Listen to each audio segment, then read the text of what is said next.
Најмалку 500 станови и спратови од куќи во Штип се издаваат на странски студенти во текот на годината. Годинава интересот е уште поголем од лани, поради што и цените бележат зголемување. Речиси нема дел од Штип каде нема странски студенти, а нивниот избор е во зависност од цената на понуденото сместување.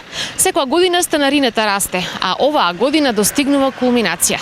Според понудите на специјализираните сајтови, но и социјалните мрежи, тие се следните. Така во населбата Леваци во Штип се нуди стан за 450 евра. Двособен стан во 8 ноември се нуди за 400.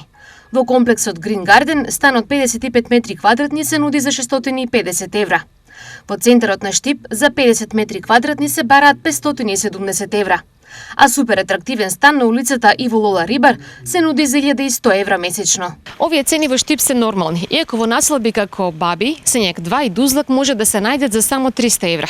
Нешто поевтини се спратовите од куќи, но воглавно цените се тие. Заедно со останатите, Штип овозможува престој на околу 10.000 студенти, што го прави град зависен од Универзитетот Гоце Делчев. Проценката е дека само странските студенти во Штип месечно оставаат 1 милион евра по различни основи. Останатата пресметка е релативна, но на годишно ниво Штип од студентите инкасира најмалку 20 милиони евра.